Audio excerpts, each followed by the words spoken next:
میر صاحب تو کیا کریں گے؟ وہ وہی کریں گے نا جو 4 سال پہلے کچھ نہیں 4 سال میں کر چکے ہیں. کوئی کچھ نہیں کر میرے پاس 200 آدمیوں کی ٹیم ہے, میرے پاس 1000 ریفارمز ہیں, سب کچھ ہے, ٹیکس بڑھ جائے گا, پیسہ برسے گا پاکستان پہ, ڈالر ہی آئے گا, باہر سے غیر ملکی آیا کریں گے, کچھ بھی ایک ٹکا نہیں ہو سکا یار. جی دیکھیں سلمان صاحب کیا کہتے ہیں آپ؟ جو بات ناصر بیگ چغتائی صاحب کہہ رہے ہیں یہ بات بالکل بجا ہے کہ معیشت کوئی کسی ایک حکومت کی وجہ سے تھوڑی نا, ایک کنٹینیوس پروسیس ہے جس کی وجہ سے معیشت کا ڈکلائن. کچھ لوگوں کا خیال ہے کہ سن 16 کے بعد سے 17 سے یہ معیشت کا دیکھیں نا 17 میں جس وقت 18 میں یہ حکومت جب اسٹیبلشمنٹ نے انٹروین نہیں کیا سر, اس سے پہلے جس وقت نواز شریف صاحب کی حکومت تھی اس میں بھی ہمارے پتہ آپ کو پتہ اگر وہ جنرل باجوہ صاحب جا کے سعودی عرب سے, قطر سے اور ان لوگوں سے پیسے لے کے آتے 1 ارب ڈالر تو آپ کا اس وقت بھی ملک نہیں چلنا تھا. ایک بات تو یہ ہے, دیکھیں بات یہ ہے کہ معیشت تو ٹھیک نہیں ہونے والی, اگلے 8 مہینوں میں بھی ٹھیک نہیں ہوگی, آپ جتنا مرضی یہاں پہ شرط لگا لیں.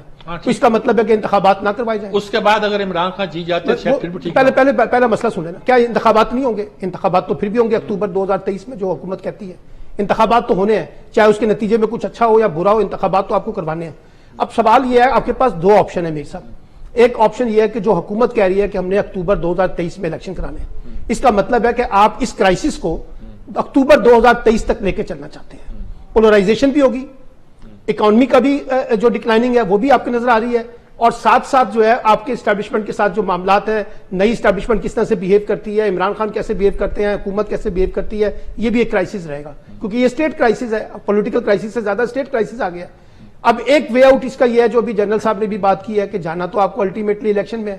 آپ مئی میں الیکشن کروا لیں, اکتوبر میں الیکشن کرا لیں, 5 مہینے کا ہی پھڈا پڑا ہوا ہے نا سارا. 5 مہینے پہلے کرا لیں یا 5 مہینے بعد میں کروا لیں. سارا بلبا کیوں اٹھائیں, ہم ذرا ٹھیک کر نہیں صحیح, وہ دیکھیں نا بات یہ ہے, آپ مجھ سے شرط لگا لیں میر صاحب. آپ ایک سیکنڈ, آپ یہ بات سوچیں کہ کیا میں آپ کی طرف آتا ہوں, مجھے وقفہ لینے کے لیے بار بار کہہ رہے ہیں وقفہ لینا ہے, وقفے کے بعد حاضر ہوتا ہوں.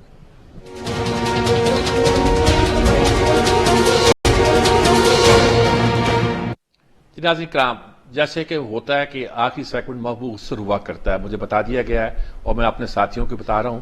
سب سے پہلے میں سلمان عابد صاحب سے اس لیے بات کرنا چاہتا ہوں کہ انہوں نے کہیں اور جانا ہے. میں چاہتا ہوں کہ اپنی رائے دے دیں تاکہ ہم اس کے بعد بات کو جاری رکھیں. میں صرف اتنا کہا تھا کہ جو ناصر بیگ چغتائی صاحب نے بات کی نا, کوئی شارٹ کٹ رستہ نہیں ہے معیشت کا, کسی کے پاس بھی نہیں, نہ عمران خان صاحب کے پاس ہے, نہ اس حکومت کے پاس ہے, نہ کوئی اور نکلے گا. اس کے لیے تو ایک لانگ ٹرم منصوبہ بندی چاہیے اور ایک چارٹر آف اکانومی جو بار بار بات کی جاتی ہے معیشت کے اوپر اتفاق رائے.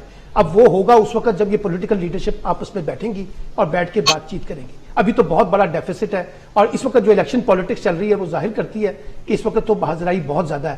یہی سب سے تکلیف دہ پہلو ہے اس وقت پالیٹکس کا, کہ جہاں پولیٹیکل بہادرائی کے ساتھ ساتھ اکنامکس کے اوپر بھی ایک دوسرے کے اوپر جو ہے نا ہم پالیٹکس کر کے ملک کے معاملات کو خراب کر رہے ہیں. تو یہ گیم تو بنیادی طور پہ حکومت اور اپوزیشن کی کورٹ میں ہے کہ اگر وہ کوئی مل کے راستہ نکال لیں اور کچھ چیزوں پہ اتفاق کر لیں جس سے ملک آگے چلے, پیچھے کی طرف جائیں گے, ٹکراؤ کی سیاست پیدا کریں گے, وہ کسی کے مفاد میں بھی نہیں ہے. ٹھیک بات. ناصر بیگ چغتائی صاحب, آپ نے سلمان عابد کی بات سنی, کیا کہتے ہیں آپ کو؟ آخر میں جنرل صاحب سے میں کنکلوڈ کراؤں گا. دیکھیے سر, سیاسی مکالمہ بہت ضروری ہے, اور سیاسی مکالمے سے میری مراد جمہوری مکالمہ ہے, معاشی مکالمہ ہے اور اخلاقی مکالمہ ہے. ہم یہ دیکھتے آ رہے ہیں کہ ہمارے اخلاقیات کا جنازہ بھی نکل گیا ہے.